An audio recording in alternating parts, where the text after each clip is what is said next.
That's not what I wanted you to do.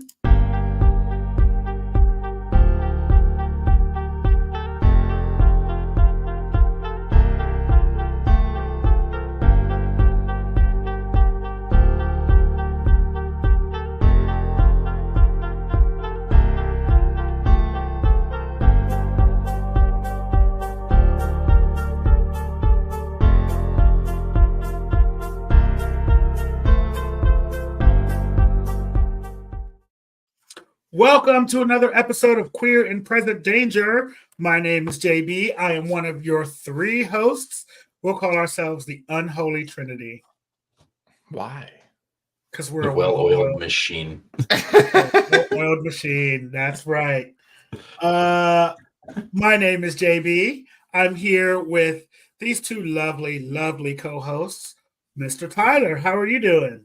I am doing all right. It's been so long since I've seen you. I know. Forever. What has it been, like 48 hours? Yeah, 48 hours. Yes, we It's been just came so back. long. We just came back from a fantastic trip out into the countries of Tennessee. It was wonderful and a great time, and I'm not telling y'all anything about it at all because mind your business. But what I will say is well-oiled machine. Well, And we did hear some banjos. We did hear some banjos. It was chilly. Yeah, but shout out to everybody who's there for that. It was fun. We had a great time. Then Tig, how are you doing? Oh, I'm making it. It was a wonderful weekend, and getting back into the swing of things is always just so much fun. But yeah, doing good. Dealing with the world as it exists.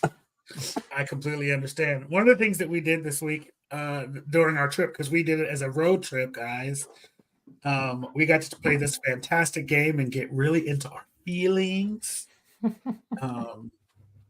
Literally looking for the box right now and seeing if I find it. I don't think it's here. It was great. We learned a lot about our bodies and ourselves. Our bodies. Yeah, our bodies, ourselves. To give a shout out for it, the name of the game is We're Not Really Strangers. It is a fantastic way to just interact with people, learn more about them. You can literally walk up to people you don't know and have really deep, meaningful conversations. They can last as little as like 10 minutes. Or in our case, the three of us took 3.5 hours to play the game. Yes. It took the entire drive, most of the drive down. Most of it, yeah. To play the game. Like 5.5 hours. It was, we didn't start for a little bit, but it definitely took a huge chunk of the time. It was a good time, but it was so much fun. It was so good. So yeah, if you ever want to do that, and make sure they didn't sponsor this show, so I ain't doing too much, but it was fun. Yeah. So let's get started. So guys, I don't know if you guys know, if you've been under a rock, but the trial for one President Donald Trump, ex-President Donald Trump, let me not do that. Started on Monday, and let's just say things are not going great for the orange orangutan. Like, it seems like he has been fucked by Pecker. That is an unfortunate diss against orangutans, but he absolutely got fucked by Pecker. Yeah, it seemed like David Pecker said, "Listen, I ain't got shit to do with this, so y'all ain't gonna catch me slipping. So I'm gonna tell all the business. I'm gonna tell everything needs to be told. I'm gonna tell you how we did it, why we did it, what we did it to, when it was done, all that stuff. I'm interested to see on cross how the defense spins this, because right now it feels open and shut to me. But I think, well, from a legal perspective, I think they're going to try their best to say that a lot of these people made individual choices. They're going to make less of it about Trump guiding everything and being the force behind all of it, and they're just going to try their best to make it seem like these people were like trying to make their own deals, and it wasn't his it might have been for his benefit, but he wasn't encouraging any of them. That will be, I think, what their goal is going to be, to try to prevent him from being charged with it. Now, do I think that's going to work? I highly doubt it, but that's hello, come in. But somebody's bell popped.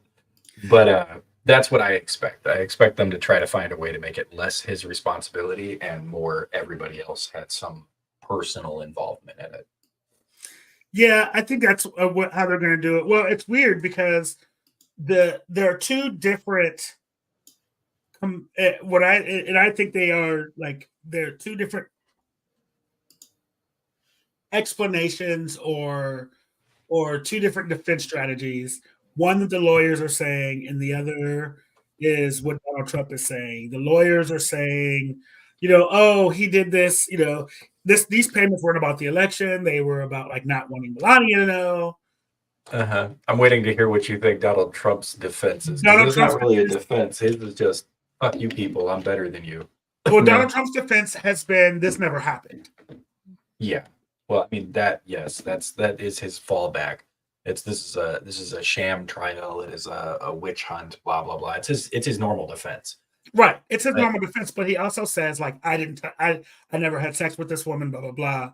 But if he's saying which I never has already been woman, in the defense, his lawyers are saying he was he made these payments so that Melania wouldn't know. Like those two things aren't compatible.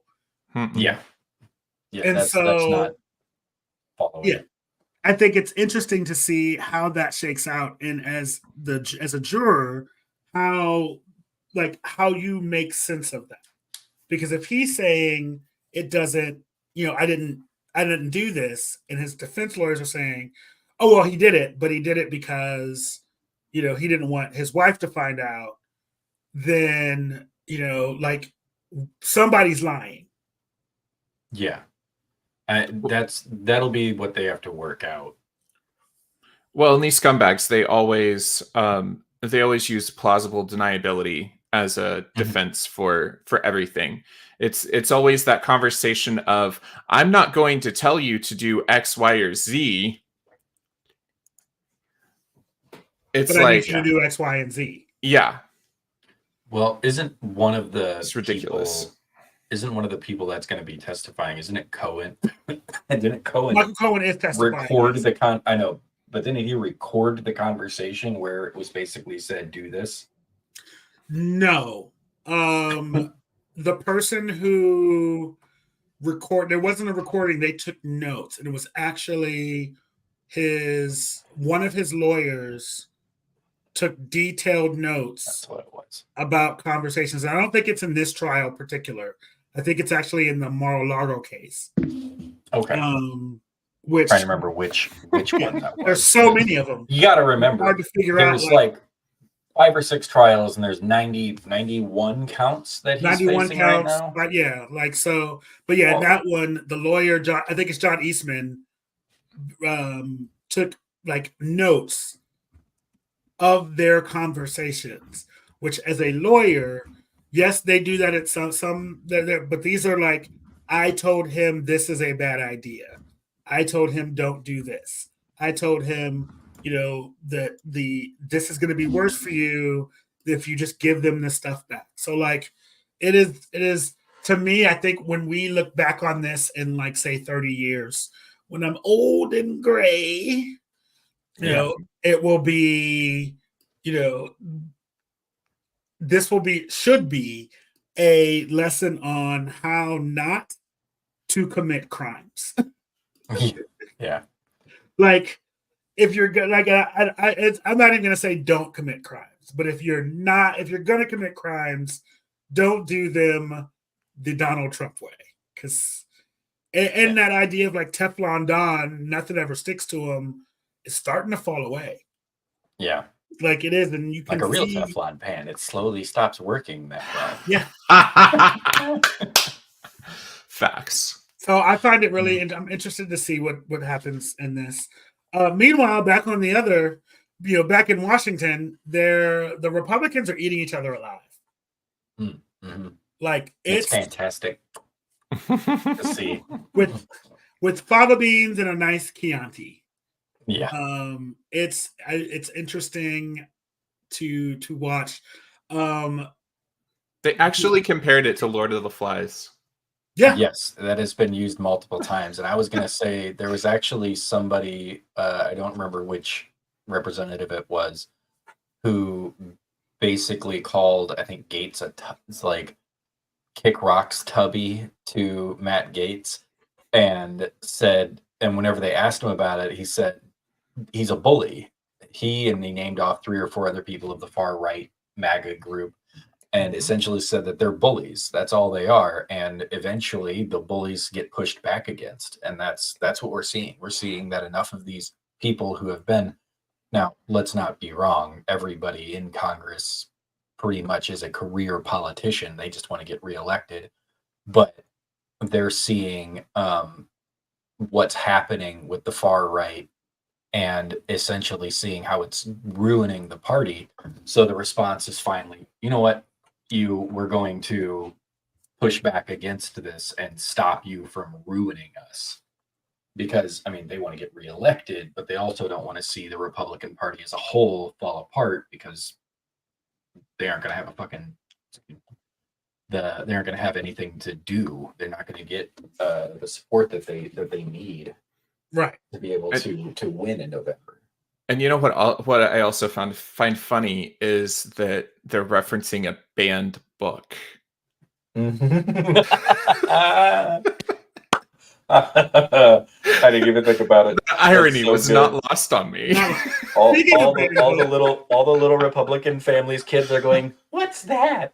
What's Lord of the Flies?" You'll never be able to read it, honey. You'll never be able to read it. Stick a pin in banned books, because I got something for that too. I forgot about it just now.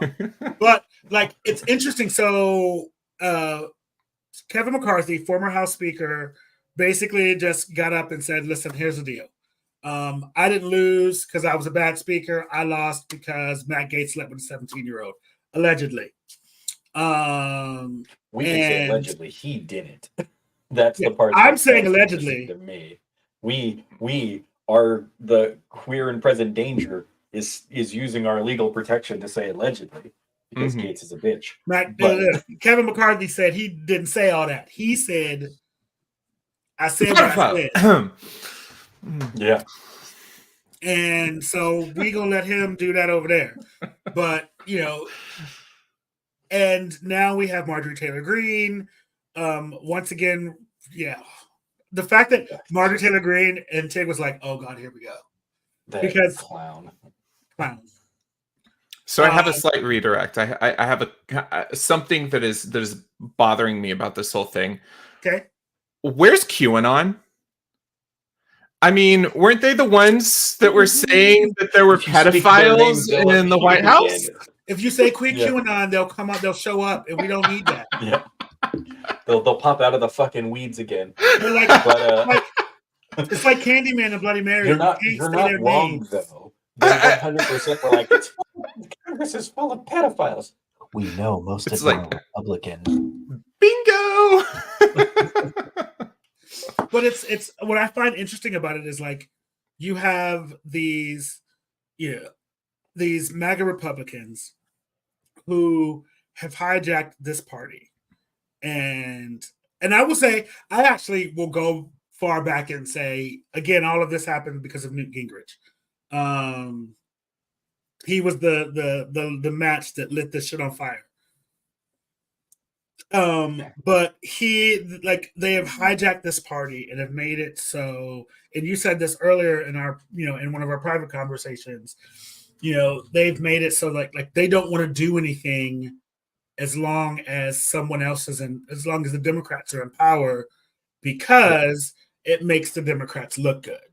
As opposed the Democrat to saying leadership was able to push something through Congress, not the Republicans. That's how they look at it. Right. Which is, it is solely because this country is so focused on the president as the leader of the country that we don't give the credit to who actually has the power to do these things.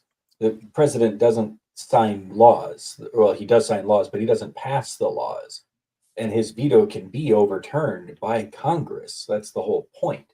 The checks and balances, I think that the general lack of knowledge about how our political system works in this country is unbelievably unfortunate, because not understanding how our politics work is a extreme flaw in how our country really runs, in my opinion.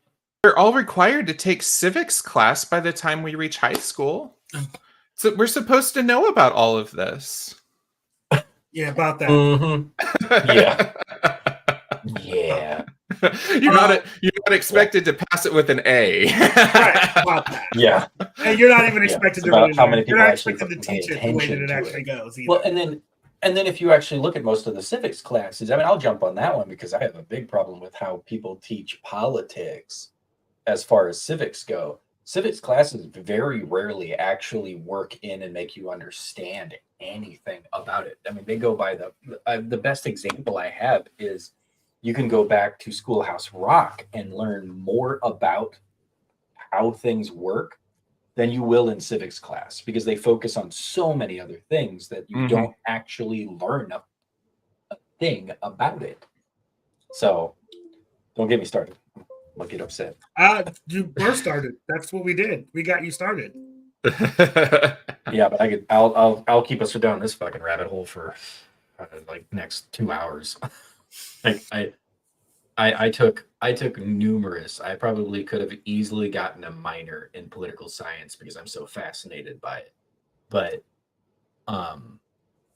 the fact that most people in this country barely get that one civics class and don't, and then half, like, you can look at it like half the country doesn't vote, like they just don't.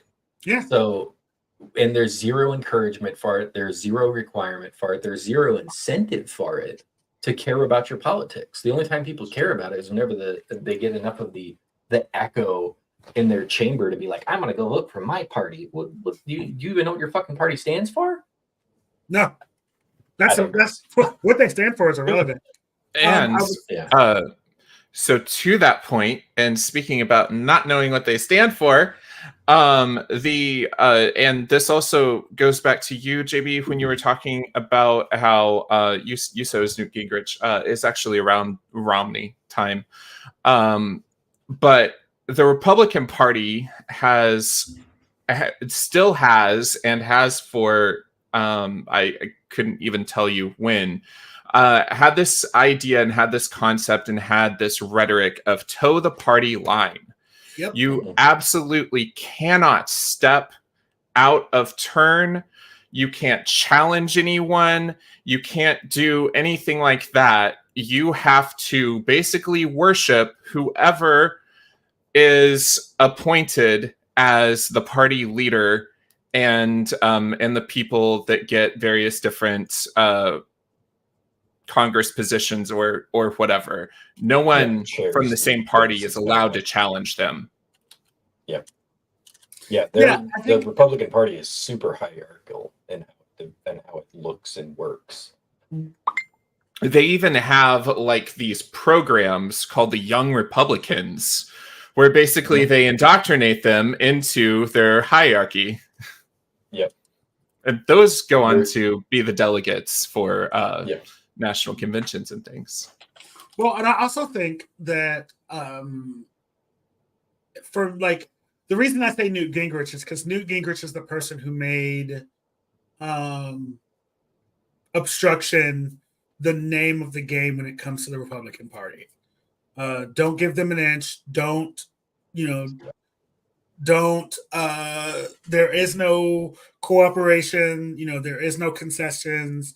It's our way or the highway. And then make sure that you turn before Gingrich, there was this idea. If we had ideas that we had things that we didn't that we disagreed on, but we had things that we agreed on.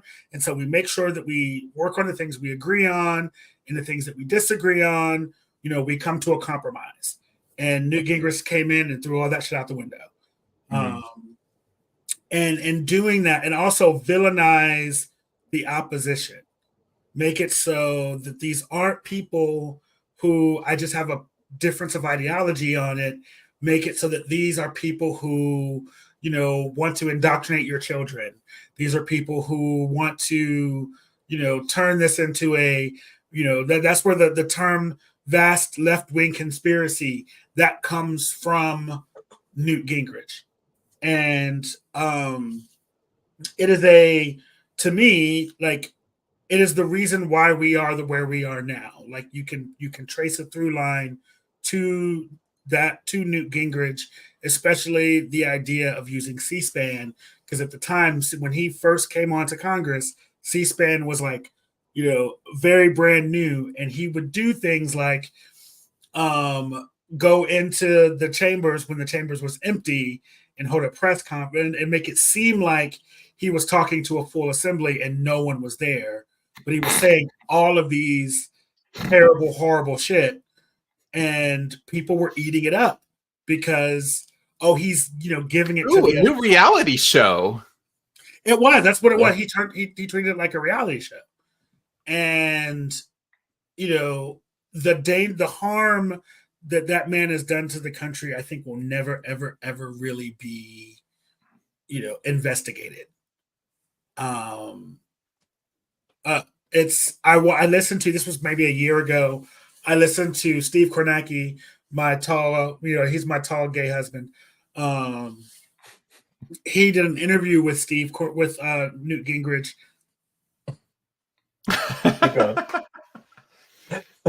He did an interview with. He's so fucking silly.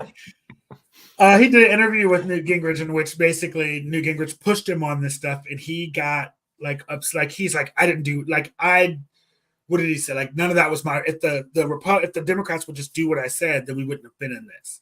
So like, there's this idea of, I am right 100% of the time, and if I'm wrong, it's still someone else's fault. Which is the playbook of the Republican Party right now. Really, it's the playbook of Congress, but right now, it's the Republican Party. I think that the Democrats are trying to, and let me be very clear.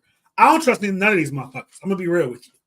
Yeah, I was gonna say in all fairness, because I don't have to be fair to the Republicans. They can absolutely sit on it and spin. But the Democrats aren't. I know you do. The Democrats are not like perfectly well-oiled machine. The Democrats aren't just, we're not giving them a pass. If anyone's watching this and thinks that we're not like, we're screw the Republicans and the Democrats are the saviors. No. God, no. I could not trust 90% of the Democratic Party to do anything. Like I said last time, the Democrats aren't working to push things to a progressive stance. They're just trying to prevent it from going farther right while they're in charge. Right. Because they're bluntly cowards. I mean, I don't have a better way to define that, because if you don't have the chutzpah to stand 10 toes down and push for it was my fault this time. Push for the agenda that you want and the goal that you want, it doesn't make any sense. Like, why have the power that you could get in November with president, Congress, whatever, and not do anything with it? Right. Well, and it's like, and if you can't respect your fellow your fellow people, then you have no business in the building. Mm-hmm. The whole point is to try to work for the betterment of the country. Exactly. It's like, put aside your petty bullshit and get the fucking job done. Yeah. Yeah. Or don't get paid. Or it's just that simple. Or resign and let somebody else do it.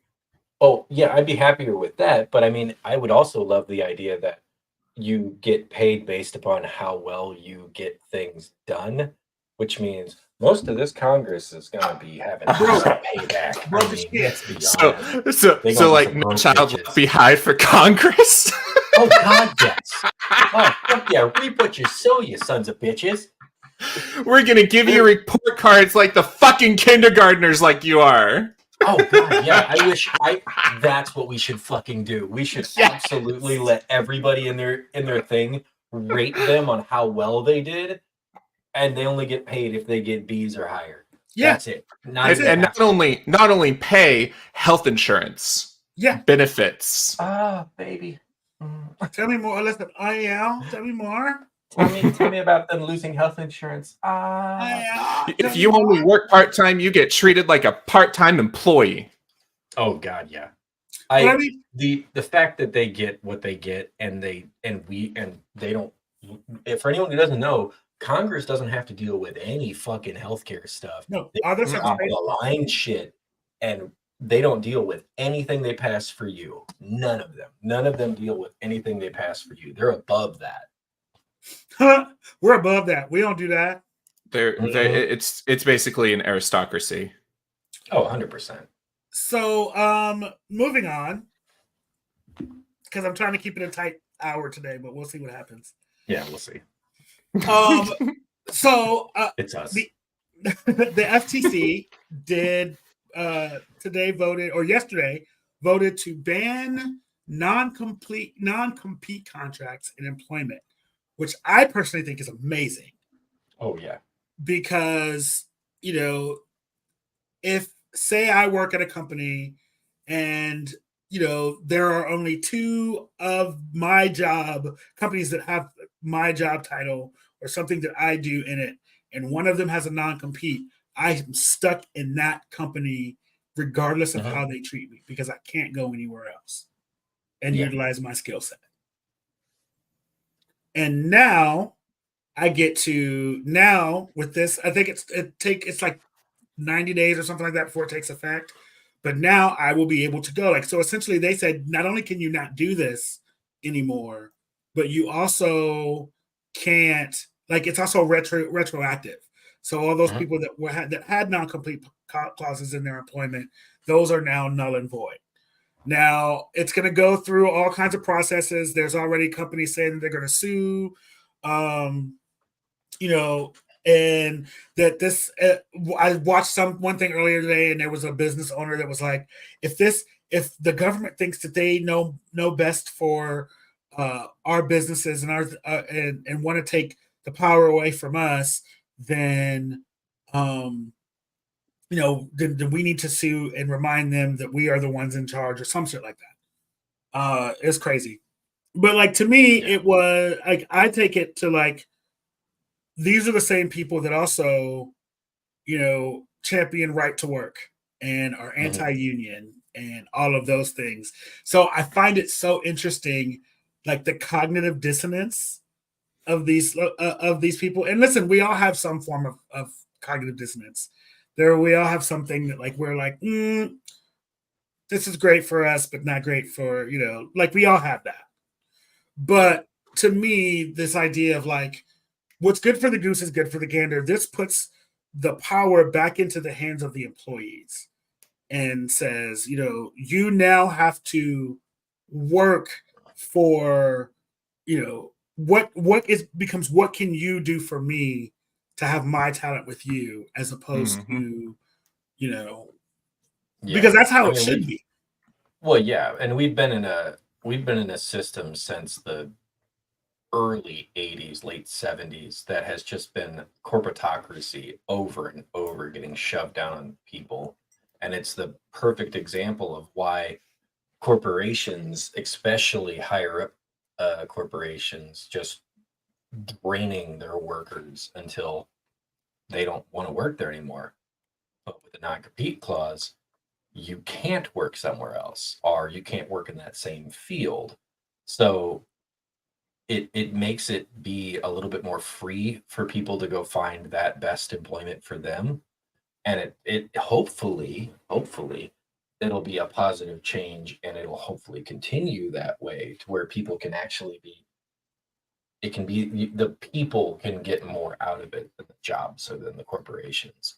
Correct. There's a couple of other points to that, though. That also means that companies are not even going to bat an eye about poaching from other places and that type of thing. And so yeah, we're likely going to see a wage increase, benefits packages increases, things like that for the talent, which could in turn, because companies can never ever cut their profits. They can't. Yeah. That's something. If you're publicly trading, then that's completely off limits. Yeah. So want to see that go up. Yeah, and so in turn, prices of things are likely also going to increase. What but wages will increase as well. I mean, and so I think I get that, and I think that there should be, personally, I feel like this: if you are a shareholder of a company, then there should be a cap on how much you can make per share. Because really what they're doing is, and this might be a little communist or socialist of me, I apologize. But I feel like if your main goal is increasing profit margins for your shareholders, then that is going to be what you do. You're going to raise prices because you're profit driven. And yes, we all should be, all companies are profit driven to a point. But I think that we've gotten to a point where, you have this system where the job, your goal is to make as much money as possible for your shareholders and not create work environments that the people that are working for you want to stay at, want to be there, want to, are enjoy going to work or enjoy being in that. Like, it's just, I don't know. I'm just rambling now. Well, I think the imbalance is not so much increasing the returns for the shareholders, because I mean that is the stock market. That's stock market 101. But then when those CEOs say, "Oh, look what I did. This is why I deserve this ridiculous raise at the backs of every single worker in the building," that's the problem. Yes, I agree. And that's what I was trying to say, and you said it so much better than I did. I knew where you were going with it. So we're gonna move on to my favorite segment of this program.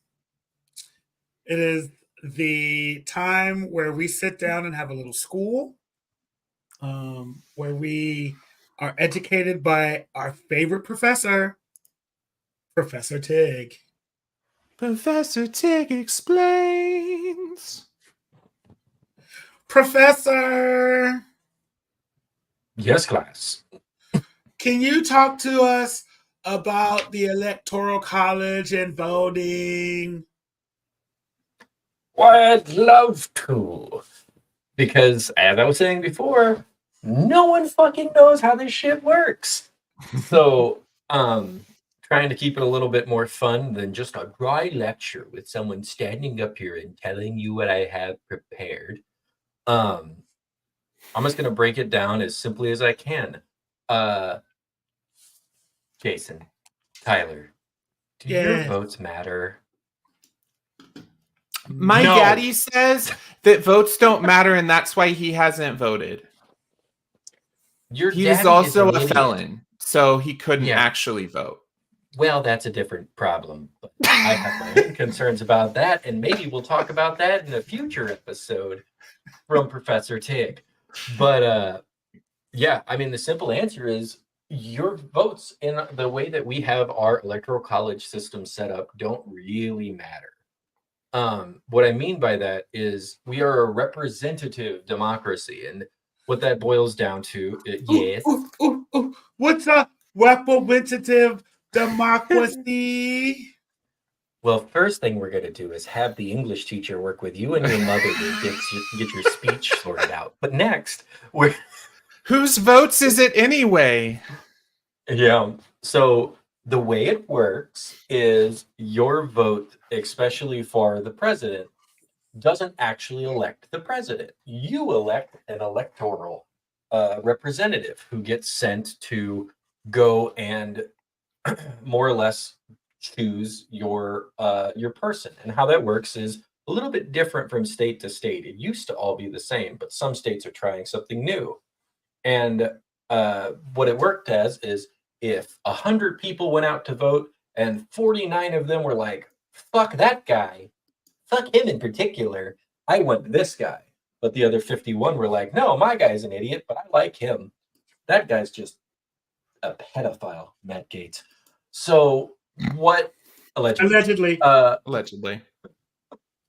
What matters though is those 51 people get their person.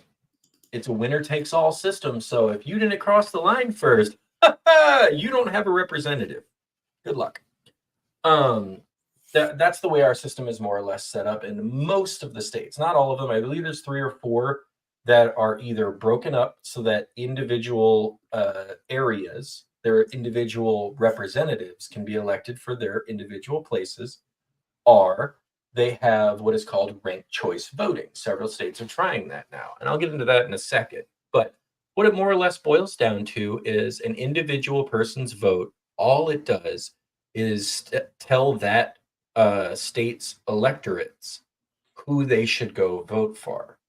And as we saw in 2020, some people just decide, you know what? I don't like the way that my state voted, and I'm going to send my own people. Allegedly.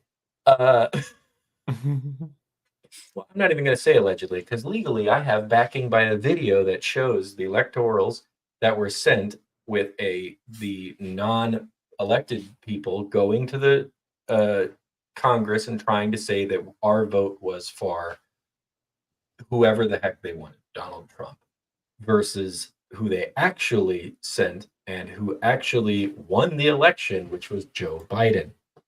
So what it boils down to is your vote does matter. You should go vote, but your vote does not directly state who wins. And due to due to winner takes all setups, your vote could end up not mattering because 5 other people out of 50,000 said they wanted the other guy. And there is no tiered system. There's no setup. It's just that guy. Yes, JB. Is there a different way we could do it to make it more fair for everyone so that all of our votes count? Yes, there is. And I would love to say that we can easily reference that in other places around the world. Proportional representation is one, and ranked choice voting is another. I'll go with ranked choice voting because we're already seeing that here in the United States. Ranked choice voting basically says that instead of going, you vote for a Republican candidate, a Democratic candidate, or whatever, you get a list of all of the candidates with the little parentheses of what party they represent, and then you pick your top 3. And based on everybody's votes for whoever it is, so say there's 2 Republicans running, 2 Democrats running, a Green Party, a Libertarian, and I'll just throw in the Communist Party. Out of those people, well, I like the Republicans and the Libertarian. Okay, someone else likes the Libertarian and the Republicans. Democrats like this Democrat, but the Green Party, and then another Democrat. Based on all of those different votes and how they lay out, earns that person first, second, third levels of voting. And then those are all compared. And then after that, and this is done in the primaries. So that way the final form is people who have enough votes to go through that. And if there is no clear winner that has breached that 50% threshold, then they do a runoff. And that runoff is the 3 people who had the most votes with the combined amounts of first, second, and third. That creates better opportunities for smaller parties to gain representation and it actually creates a division where I like this Democrat, I like this Green Party guy, I really don't like the other Democrat, but I'll vote for it. Yeah, my finger's doing all kinds of stuff. My fingers can do many things. But Professor, the I don't Green think that's Party appropriate guy, for a classroom. there are many things that they teach in classrooms that are inappropriate, JB. We're just going to keep the ball rolling on this one. But I liked that Green Party candidate. Or I liked the Republican candidate. Weirdly enough, people can do that. Called centrists. They do exist. Based upon that person thinking that that Republican would be a better option than a far left wing or a far right wing other option. So it gives us a better opportunity to create a mindset that allows for better representation. That's one way that we could do it because it does give us better options. The next thing that I mentioned that a lot of other countries do, I believe over 78 different countries use something called proportional representation. And the way that that works is that, say, the entire state of Missouri with our 7, I think we're up to 11 now, candidates, our representatives, don't work for one individual area. They don't represent a small little rural town because their vote, and I'm a big fan of proportional representation because you could have that one person who represents your area, but that one guy is now representing the entire state. He's trying to work for your district, but he's also representing my entire state. So you take the little pot of everybody who wants to run and you put them all together, and then you can have 5 Republicans, 5 Democrats, 3 Green Party, whatever. And then everyone just goes and votes for whatever party they want to have representing them. Then, if 40% of Missouri wants Republican representation and 30% is Democrats and blah, da, da, da, da, just list out the rest of the groups. As long as they breach a certain percentage, they have representation. And that means that you could have 4 Republicans from Missouri, 3 Democrats, 2 Green Party, 2 Libertarian, and you've got your rounded out group. So it actually creates a better balance for what the people of any particular state would have for what they would like. I don't know how well that would work with the Senate, and it wouldn't work for the president, but I believe that better representation can easily be achieved by using ranked choice voting and proportional representation to create a broader sway of the American group. We can get away from this 2-party system like we talked about last time. Because all winner takes all voting does is forces us to only have 2 groups that really matter. Even if I like the third guy, if he doesn't have enough people, it is considered, as most people look at it, a wasted vote. Because the lesser of 2 evils is a better choice than the actual one that I like. It's unfortunate. It is what it is. But I would love to see us go that route because there's a lot better options whenever you get variety in life. Well, thank you, Sexual inmate Professor came out for a Ted. moment there. Excuse me. But yeah, I mean, I'd love to hear your guys' thoughts about it. Less of the classroom, but actual thoughts on some of that information. I agree with you. I think that proportional voting and ranked choice voting would do wonders for our for the democracy that we have, and because we would be able to have more representation, we would be able to feel better represented in Congress as opposed to where we are now, where we have people that are in Congress that don't share our values, and they represent us without sharing our values. Well, there's another part to it that sorry. Go ahead, Tyler. But then our politics would be non-binary. Oh shit! I think we just decoded the Republican agenda. Oh my god! I don't know if we can have non-binary. That's a fantastic point. There's only I do have one more thing that I want to talk about after we finish our little discussions. One more idea that I've had as far as the Electoral College goes, because Hit that's us- hit us with it. nightmare. I am a huge fan of what I believe Nebraska and Maine have done by Yes. breaking up their votes, the representatives that go out and actually do anything, actually elect the president. Because if you look at it, the race to 270 in order to get that, there is zero incentive for a Democratic person to hit 80% of the Midwest.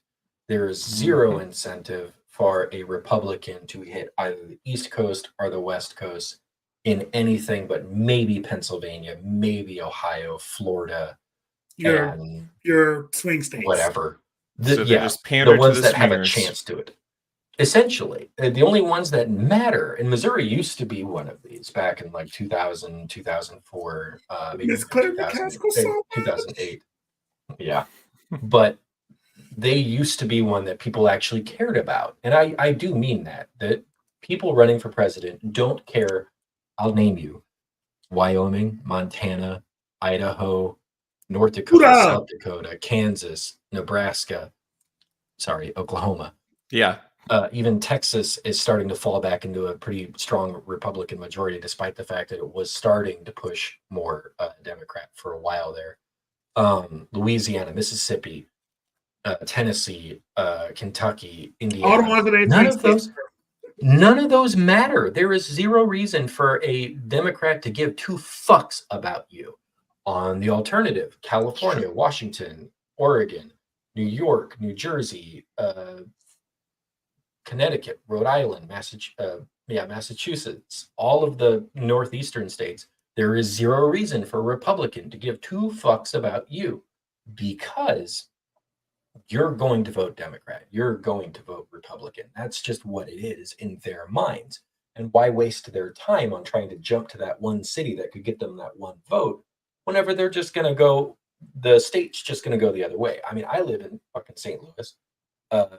JB lives in Missouri. I'm giving out everybody's thing. Just tell everybody where I live at. Shit. But the big cities in any state that is a fairly dominant red state don't matter. And then because they're just going to get outvoted by the other people in that state. Same idea with Republican strongholds in California, like Orange County, New York, anywhere.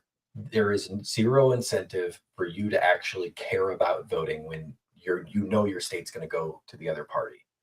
The way to fix that is to do what Nebraska and Maine have done, where each congressional district is applied exactly for what it does. There is no winner takes all in a state. There is only, like, you could go with St. Louis, Columbia, Kansas City, Oklahoma City, Orange County, or whatever it is, or Tulsa. Yeah. I'm going, Chicago. Yeah, Tulsa usually goes blue. All of Southern Illinois. I mean, 90% of Southern Illinois is actually a red area. You get only like two, I think it's only like 2 or 3 congressional districts in Illinois. When was the last time that a Republican candidate gave a shit about That's Illinois because there are more Chicago? cows than people in Southern Illinois, and cows don't vote. True. But there's also more cows in fucking Wyoming than there is in DC. But Wyoming and DC both get the same votes, but DC gets zero representation in Congress. Right. So there's no incentive for DC to actually vote, even though Congress gets to decide on their budget every year. That's a fact. They don't get to decide their own budget. The Congress allots money for the District of Columbia to actually get the money they need to run the city. Isn't that taxation without that. representation? Oh, is it now? Is it taxation without? This sounds so much like taxation without representation. I will even take it one further. As someone Let's start, Tyler. As someone who's from DC, I can tell you not only is it that, it's also that any laws that are passed in the district have to have congressional approval.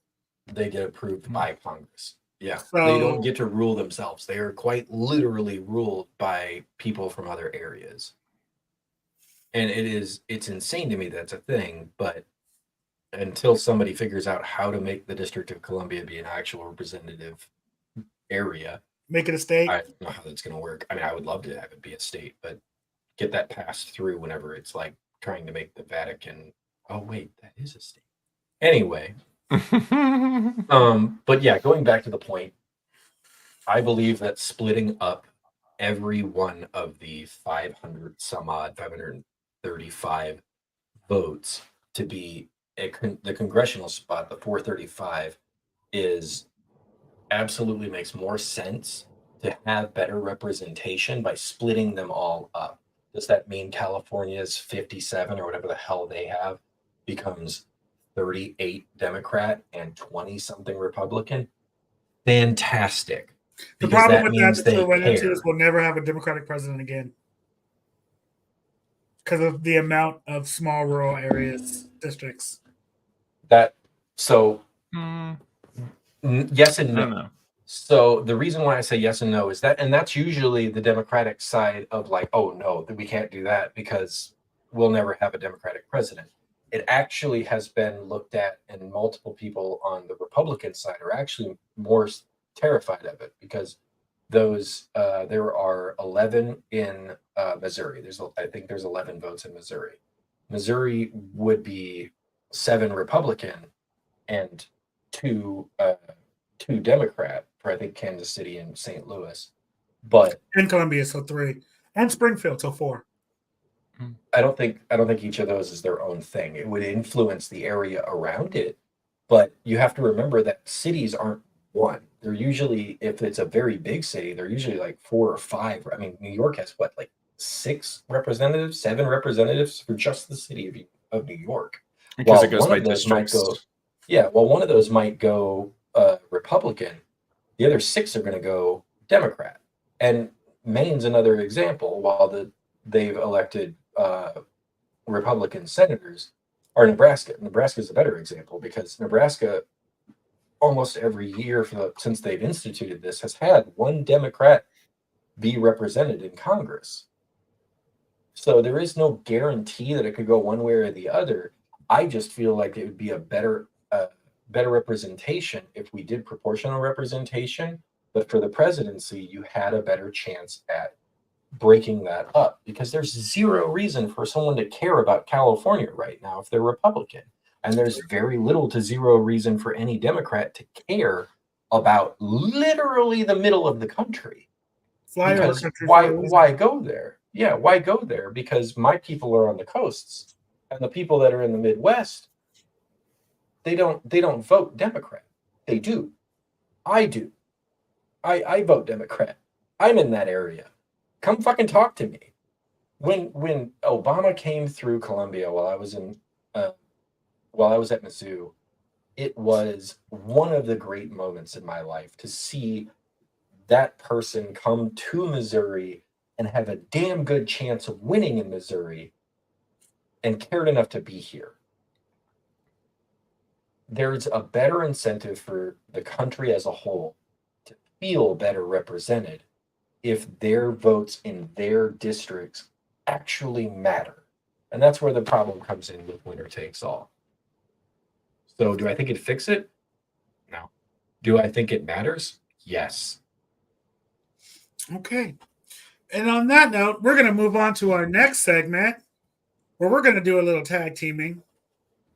Oh, yeah. I mean, okay.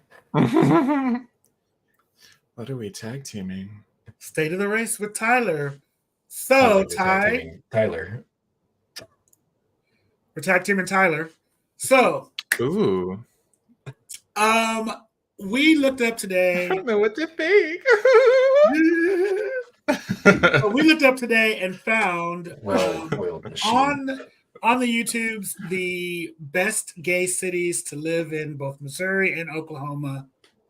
And I would like for y'all to tell me how y'all feel because I know my feelings and I'm going to tell them in a minute. Go ahead, Ty. Why don't we first tell everybody else what they are? All right. So,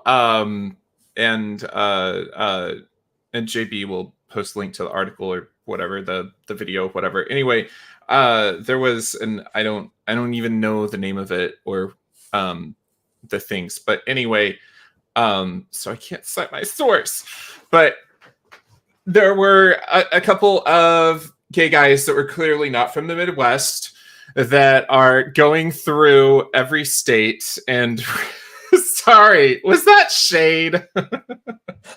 A little bit. And so they were going through and ranking what they believe to be the most LGBT plus friendly places in to live within each state, and they base this off of the Human Rights Campaign. They have a score card set for the things, and then they combine that with the median wage and cost of living and like property values and that type of thing, which they based it off of rent. And I don't know where they were getting those numbers, but anyway, I digress. So in Oklahoma, my state, they concluded that Oklahoma City was the most gay friendly place in the state, and was basically the best, I guess you could say, bang for your buck, so to speak. And then second was Norman. We all love banging for our buck. And the contender was Tulsa, Oklahoma. Having visited all three of those places, I can say that I still prefer Tulsa to Oklahoma City. We don't have Kevin Stitt. And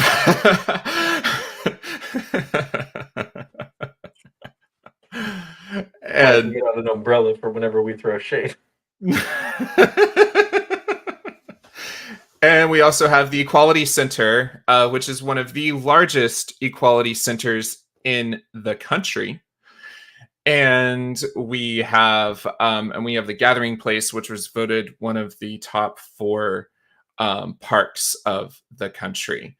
There's a lot in Tulsa. The reason I was throwing a little bit of shade, and the reason I'm a little perturbed about the way that they presented is they were throwing a lot of shade at Tulsa. And basically, like, why would anyone, like, I wouldn't feel safe going to Tulsa. Bitch, I live here. It's fine. About as fine as any red state could possibly be, to be honest. But we still, like, we are a blue island in a state of red. And actually more so than Oklahoma City. So just saying. Now, Norman, I will totally agree with Norman, because Norman did get a 100% on the Human Rights Campaign. Norman is killing it. Norman is also kind of like a bougie part of Oklahoma, which is awesome. I mean, it's a great place. Don't get me wrong. It's really awesome. So I can understand the draw there. So yeah, that concludes my analysis of Oklahoma. Mm-hmm. So let's get into So I'm just gonna sit here and wait for JB on this one. So I love Oklahoma City and I love Tulsa equally. I think they're both great cities. Mm-hmm. I've had a great time in them. So this one in particular, this state, I don't have a dog in this fight. But Missouri.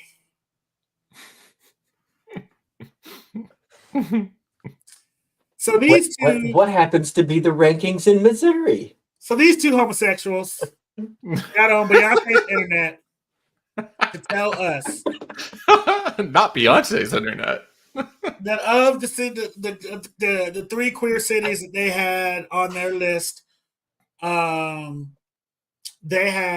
they only did a top 2. They didn't do a top 3 because they're the worst. There's only 2 big cities in Missouri, right? Hush your face. The runner-up was Columbia because it's I guess because it's a college town and there are hot boys there. It's none of my business. I don't know too much gay shit that happens in Columbia. Y'all just Columbia is basically like Norman. It's the bougie Missouri. It's a college bougie town. It's a college bougie town. I don't know about no gay bars in Missouri, in Columbia. I ain't heard about no LGBT centers in Columbia.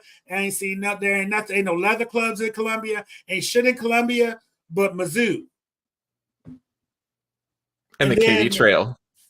And what? Lots of bicycles. And the Katy Trail and lots of bicycles. But the Katy Trail is right around the corner from my house. It starts in Raytown, Missouri. Well, they have the Katy Trail in Tulsa too. It's because it's one trail. Yeah, yeah. So we got the same things with that fucking Columbia got, but no, we not on the list. And then number one. Oh, sorry. Who's not on the list? Number one on the list. Now they do say that the reason Kansas City. I will get to the reason why Kansas City didn't make the list in a minute. Then they said St. Louis is number one. Now I love St. Louis. Thanks. Lord knows I do. And had it been, I will be honest with you, had they said Kansas City was the runner-up and St. Louis was the winner, I'd be all right with that. If they said Kansas City is the winner and St. Louis was the runner-up, I'd be even more all right with that. But Columbia, that I have problems with. Sorry, I have problems with that. But St. Louis was number one. And I think it's interesting that the two cities that they just completely fucked over Kansas City. Now, they said the reason Kansas City was not in the running is because although they have a 100% score with their whatever their metric was, our rent was too high. And I agree. The rent is too damn high. The rent is too damn high. But I would even say the rent is probably too damn high in St. Louis, too. It is too high in St. Louis, but I'm very curious why they think Columbia doesn't have high rent. I know people in Columbia.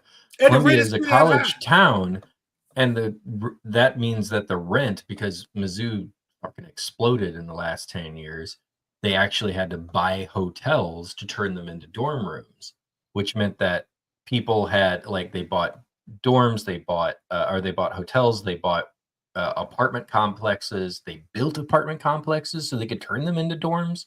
Like the idea that there's space in Columbia and the market isn't just skyrocketing there. I don't get that. I don't know where they got that idea, because Columbia is expensive for rent. It is. So I completely disagree with the rental part. But that was, I don't know where they got these medians. Columbia was better than Kansas City, and I find that to be false. It is slanderous, and I don't appreciate it. And that is going to pull us into me cussing folks out today, because I got some things to say to people. And me and Tyler are finna tag team this first one real fast, because I want to defend Missouri or St. Louis a little bit, but I feel like if you don't know a lot about St. Louis, there's a lot of LGBT support in the city of St. Louis.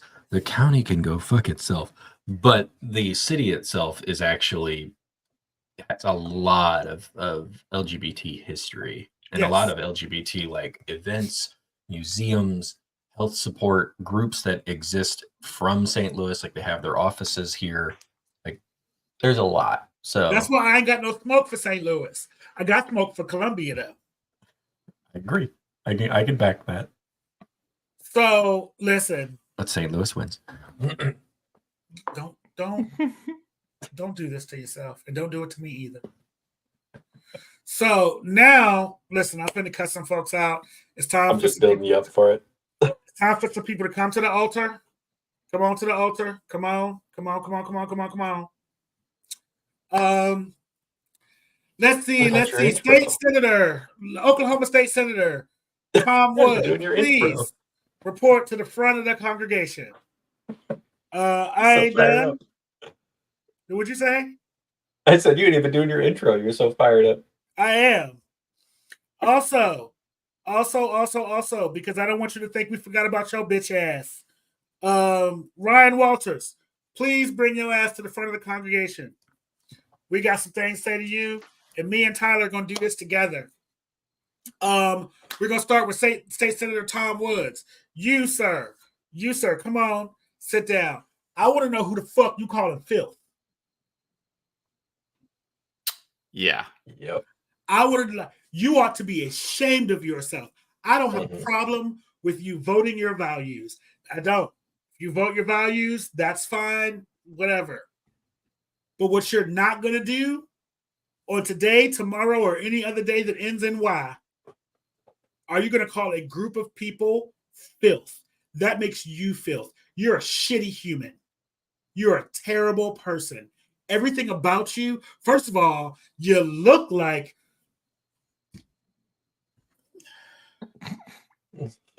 Gotta pause for a minute there. People's physical appearance, I'm not gonna do it. Lord Jesus, I'm not gonna do it. You look Read him. Listen, both you, I bet you. I'm ready to spend money. Both him and Ryan Walters, you both look like toe tappers. If you don't know what a toe tapper is, then you haven't been at the GOP National Convention on Grindr. Oh, did I say that? You both look like you got semen on your breath, allegedly. So how dare you talk about those of us who live our lives and live our truth the way that we see fit? We ain't bothering nobody. LGBT people are not bothering y'all.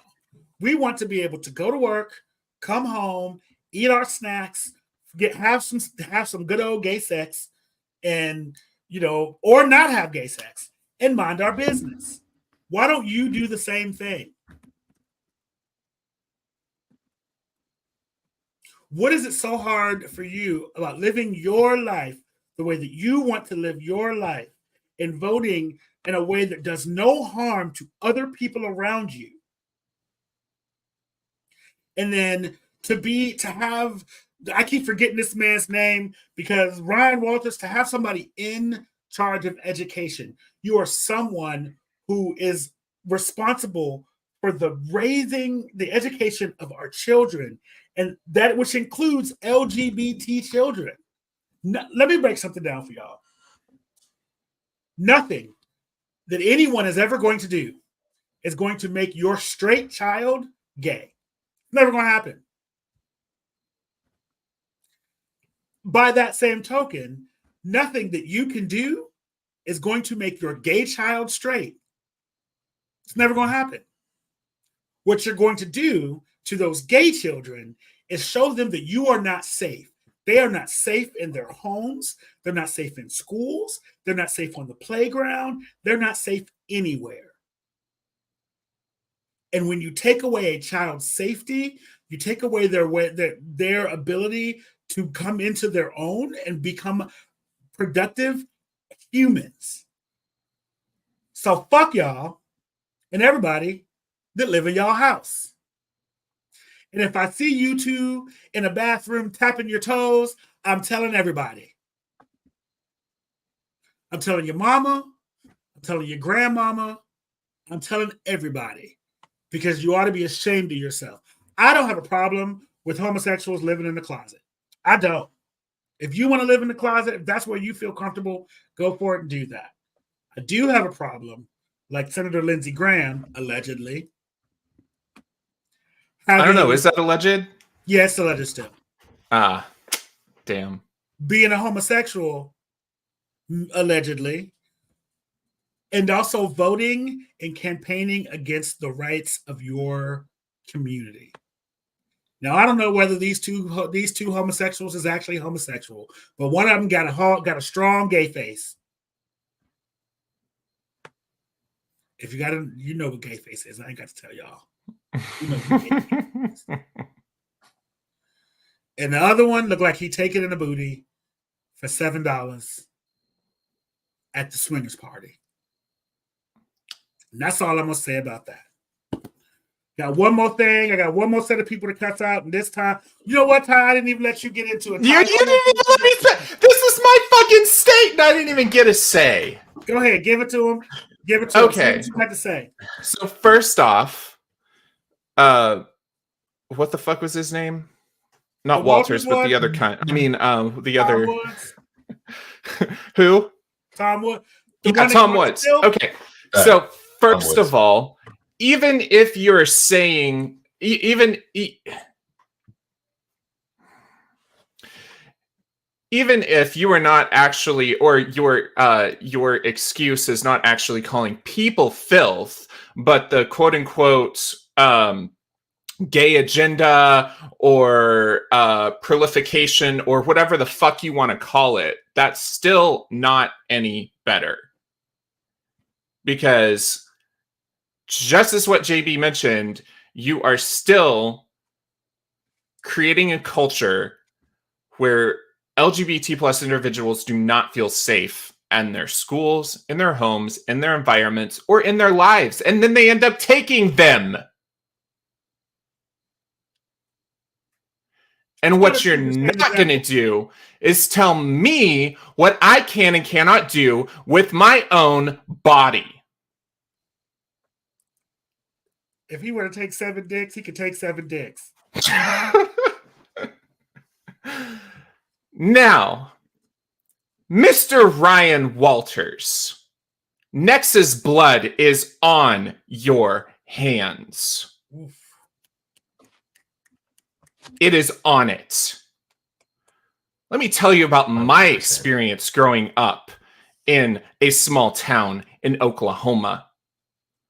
Whenever my life was threatened because I was an out homosexual in school. Homosexual. I love that word. When my principal said, well, if you weren't so flamboyant, then you wouldn't have a target on your back. And my guidance counselor was giving me literatures for conversion therapy. You want to know what happened? Lots of ulcers. I ended up dropping out of high school. I ended up running away from home.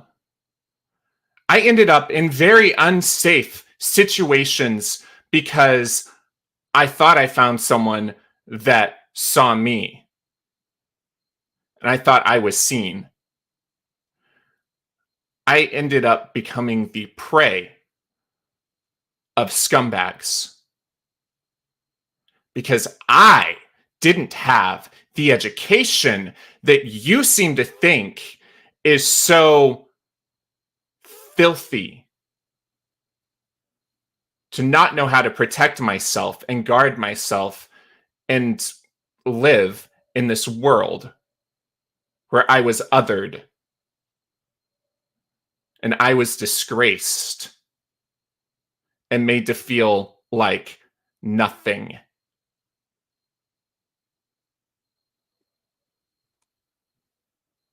So his blood, their blood, is on your hands.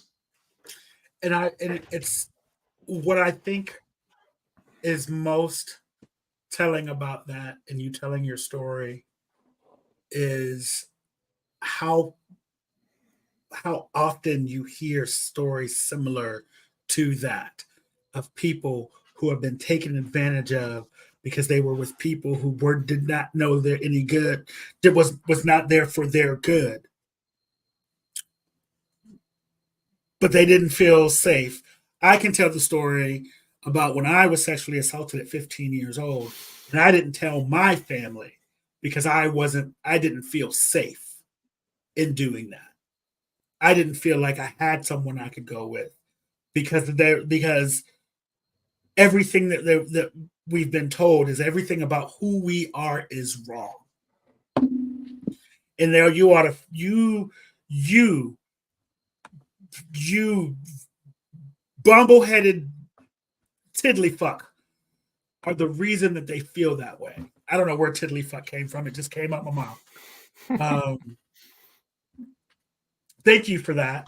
Thank you for gathering that man together like Jax and telling the truth. Oh, I didn't even mention how one of my friends, the only other gay kid at a different high school that I went with, because we changed towns thinking that maybe we might find another school and another place that might be more accepting and might actually, I don't know, have a fucking backbone. And my friend, after I dropped out of school, my friend was assaulted, was beaten in the lunchroom cafeteria. And the teachers, this is, mind you, supposedly a zero tolerance school for bullying. The teachers turned their backs so that they didn't have to see it happen. Because if they see it, they have to do something about it. And guess who got expelled? He did. No one.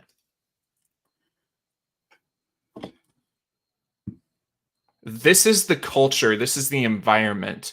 You want to talk about something that you're protecting? You're protecting the children from quote unquote indoctrination. This is the environment. This is the culture that you are creating, that you are saying is okay and tolerable. Intolerance is not tolerable. When you protect children, you should protect all children, including the LGBT ones. And on that note, Missouri, listen, the entire Missouri state house, bring your ass up here. Bring it up here. Come and sit at a full circle in the front, because I got smoke for every last one of you bitches. So the Missouri State Senate or Missouri Congress was debating adding the sexual identity and gender identity and sexual orientation to the non-discrimination clause. I'm surprised that we haven't done it yet, but here we are. And one of them, but JB, it's in the national. It's protected nationally, isn't it? Isn't it? Oh. No, it's either not. way. Well, I'm about to bring It's the not. rest of Congress, bring your ass up here too. There's room for everybody at this cussing out. One of the lawmakers said that they didn't see a need to add those two classes to protected status because we've come so far and things are so much better, and there's no need to add them to that. Do you see what the fuck is going on out here? The first bill that came to the Missouri Senate floor was an anti-trans bill. Was a bill that made it illegal for you to have your preferred gender on your driver's license. Tell me how it's better out here. Sit down to me and explain to me how it is better out here now for LGBT people than it was 10 years ago. I'll say 10 years ago. I'll say right before. Yeah, 10 years ago is a good one. Yep. It is getting worse. We are moving further and further behind the curve on what other countries are doing, how other countries are embracing their LGBT constituents, how other cities and other states are embracing their LGBT constituents. We are behind the curve. We can't even do the bare fucking minimum. And if you are an LGBT person that lives in this state or lives in Oklahoma or lives in another one of these red states, we need to be loud. We need to be letting people know that we are not taking this bullshit. The bare minimum, The bare minimum is saying, hey, I can't discriminate you against you at our place, your place of employment. Hey, I can't tell you can't sit here and eat because you're LGBT. Hey, I can't call you a faggot and not get punished for it. And not get punished for it. If we can't do that, if we just can't say treat people like humans, treat people like you want to be treated, then what the fuck do we have? And then to go even further, because here's the deal: this shit's not going to stop with LGBT people. No. Soon it'll be, once they get the LGBT people in the box that they want them in, where they're afraid to leave their homes, where they're afraid to live out their lives, where they're back in the closet, they're gonna go for other minorities. We've seen it happen. Yep. So then we're gonna go right back to Jim Crow. And we're all gonna sit back and wonder how the fuck we got here. Well, we got here.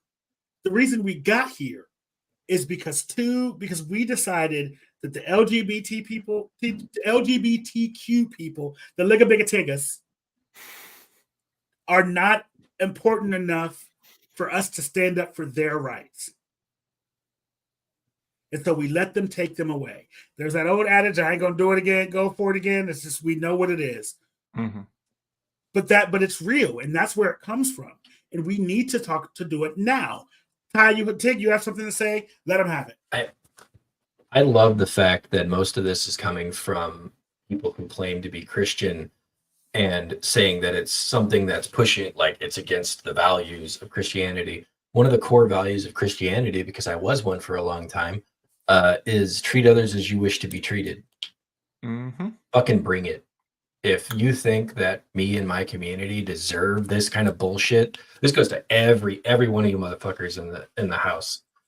If you think this is how I need to be treated, I'll treat you the same.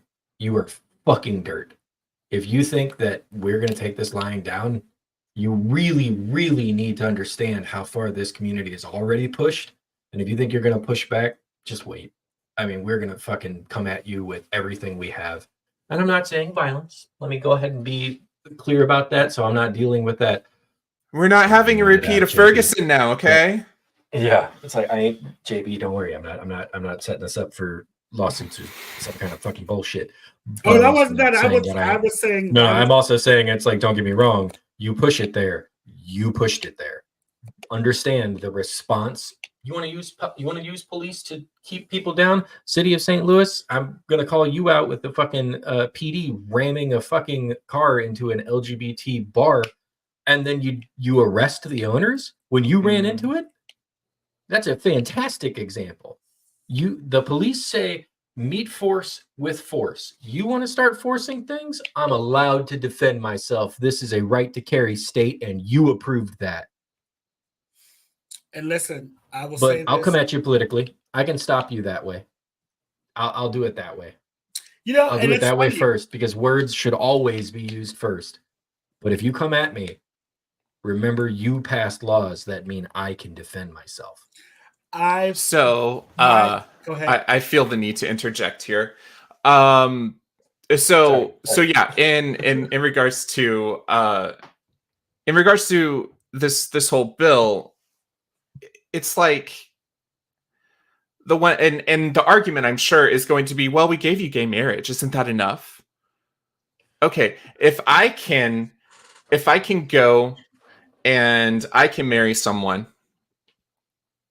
and then I can go to work the next day, show off that ring, and get fired on the spot because my boss doesn't agree with my sexuality or my life choices, whatever the fuck he wants to call it or she wants to call it, because there's plenty of yeah. Don't leave female. I'll throw the C word out again. Sorry.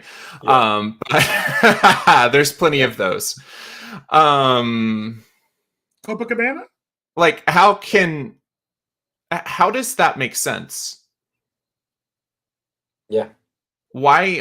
It's an absolute excuse that has been used to say, well, you've already got gay marriage with zero fucking protection. Zero Listen, protection. Zero protection. One episode that we're gonna do. You gave me a tax break. That's about it. One episode we're gonna do in this run is how the fight for gay marriage was the downfall of the LGBT community, but we're gonna go into that a different day. That's not gonna be today.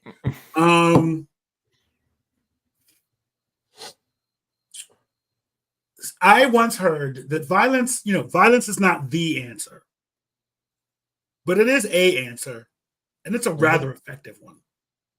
Now, I'm not telling us to go out here and burn some shit down and fuck some hoes up or any of that, but I'm not saying not to do that. So was that Malcolm X? There's I'm actually going to give the example from the civil rights too. There were groups in the South of armed free black men who would go to rallies armed because the state allowed them to be armed to defend those. And they showed up at numerous rallies ready to get into fights because white people went to those rallies to beat the shit out of black people. Like that was the sole goal. So these guys started arming themselves and going out and showing a show of force to be like, try it. We're defending ourselves. Yeah, I mean, clearly there's nothing that says you can't take a gun to the Capitol building. Just look at all of the mask protests. And I'm just like, are you serious? Like, you're just going to let these people in? Yeah. Yeah. So, again, I'm not saying by any means that using violence is the right way to go, but it's a way. So that's all I'm gonna say to that. I'm gonna stand with Martin Luther King Jr. on that. There wouldn't have been Martin wouldn't have been as effective if Malcolm wasn't right there. But I'm gonna keep it moving. And on that note, that has been a Queer in Present Danger. We will be back in about 2 weeks to do another show. I said I was going to keep it to a tight hour. I was half an hour off. Don't forget to well-oiled machine. Well-oiled, well-lubed machine. Well-lubed. Don't forget to, if you have anything that you would like us to talk about, please don't send us a message at the KCAPC YouTube channel. I look at it every day and check to make sure check and see where things are going. So if you have a topic you want us to discuss, then by all means bring it to us. And just because we are some Midwest fags and fag adjacents, fag adjacents, doesn't mean that we can't talk about the things that you want to talk about. Pokemon master. Say what? Just like fag adjacents. I'm like, I'm a collect all person. It's a Pokemon master. It's fine. So I'm shutting up. But yeah, that's for the after dark. That's for alphabet soup. That's for the Patreon. That we might make a show about later. In Tulsa, that's actually what they call the youth LGBTQ club. LGBTQ plus. No, it's alphabet soup. I prefer at the Equality Center. The Liga Bigotiga Center. Yeah. The Legitibidiqua. The Legitibidiqua. Or the LGBTQ iPad. The LGBTQ iPad? Yes. I live. Fantastic. Although there's still some other letters there. But we are going to get out of here. iPad 2. iPad 2. We're going to get out of here, and we will talk to y'all in 2 weeks. Good night, guys. Good night, everyone. We love you. Bye-bye.